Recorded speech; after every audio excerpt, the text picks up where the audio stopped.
Boom, and welcome to another episode of Nobody Watching. If there's anything we've learned over the past couple million years of human evolution, it's that life is hard. And while the definition of what a hard life means shifts from generation to generation, or person to person, or minute to minute, and may do so continuously until forever, one constant element of the effort to get through the hard life is the desire to seek help from others so that things may not be so difficult and we don't have to do it alone. As brave as you may want to be, we can't make it alone. Not all the way anyhow. We need help. That's probably why there are so many of us. People are more brazen about their independence when things are working and going their way. But what happens when things go bad? Are you going to remove your own appendix if that happy circumstance or a similar one crosses your path? Not likely. The thing is, while independence and strength are admired human traits, it is okay to understand and accept your vulnerabilities in times of weakness, and to seek the help you need to regain your footing as the strong and mostly independent person you strive to be. When seeking advice and counsel, there are a great many resources out there available to you, from well-funded, well-run government agencies to close friends and family members to a stranger you meet while traveling, to Lenny the Boat who collects cans on 5th Street as a way to keep himself in inexpensive yet tasty store-bought Ginger Snap cookies. He's always yelling advice at people. Another resource which has always puzzled me but frequently draws me in is the ever-present advice column. Pick the outlet of your choice. There always seems to be one. The concept is easy enough.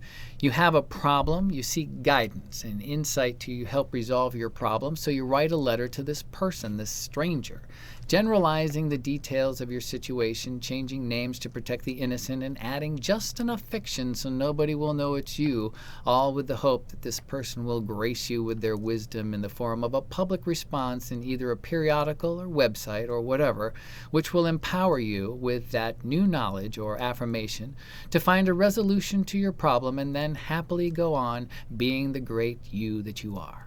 It's not new. People have been seeking advice this way for hundreds of years. It is believed that the British periodical The Athenian Mercury published the first known advice column in 1690. I mean, hundreds, possibly thousands of columns have followed that, which long preceded Dear Abby's eventual place in the world of arbitrary advice giving. And while there seems to be an eternal appetite for reading through the woes of others, reading the responses of the advisors, and then judging the quality of the advice against your own thoughts and experience, it's just not an efficient method of problem resolution. From where I see it, while the internet has probably leveled the field to a degree, how interested are you in resolving your problem if this is your go-to method? Write the letter. Send the letter. Wait and hope that the letter will be selected because it may or may not reflect a problem that many could identify with. Then wait some more for your letter to be responded to and published and hope that you didn't miss it. Really? Let's say that your letter goes something like this. Dear Jeff, I never thought of writing to someone for advice like this, but I'm at the end of my rope. My husband of 23 years, I'll call him Harold P. Weatherstone III, has decided that walking around the house in the nude is more natural for him and therefore healthier. In addition to his taking a large number of vitamins, he feels this nude walking will extend his overall life expectancy. He only does it in the house or when he goes out to get the newspaper. And there was the one small dinner party so far.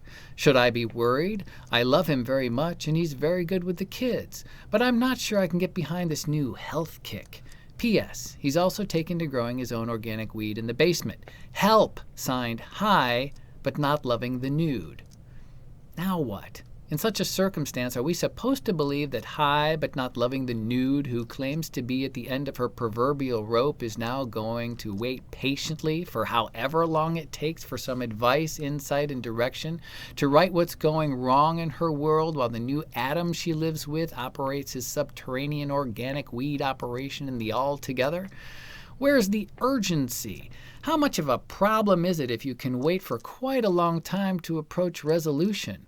Most of the published letters I've read exhibit this need for a rapid response, but reflects questionable judgment and limited interest in actually finding a real solution. I'm glad I don't read many letters that say things like, Dear advice person, I think there's someone trying to break into my house. I just heard a window break. What should I do?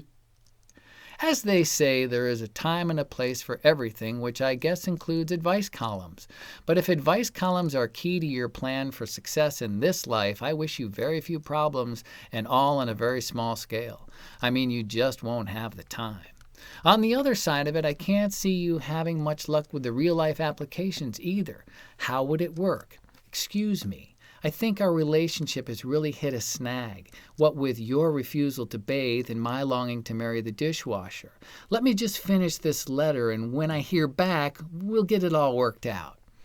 That just may prompt other issues and other letters and lots of woe and confusion wedged in between. I suggest trying to work things out the best you can, and then when your fan gets full of the junk that makes life unpleasant, reach out to someone you trust in real time for a real conversation and real ideas. Save the columns for a way to know that no matter what you have going on, at least it's not as bad as someone like high but not loving the nude. Most importantly, because it's sound advice, no matter the source, always beware of the naked man. We'll see you next time.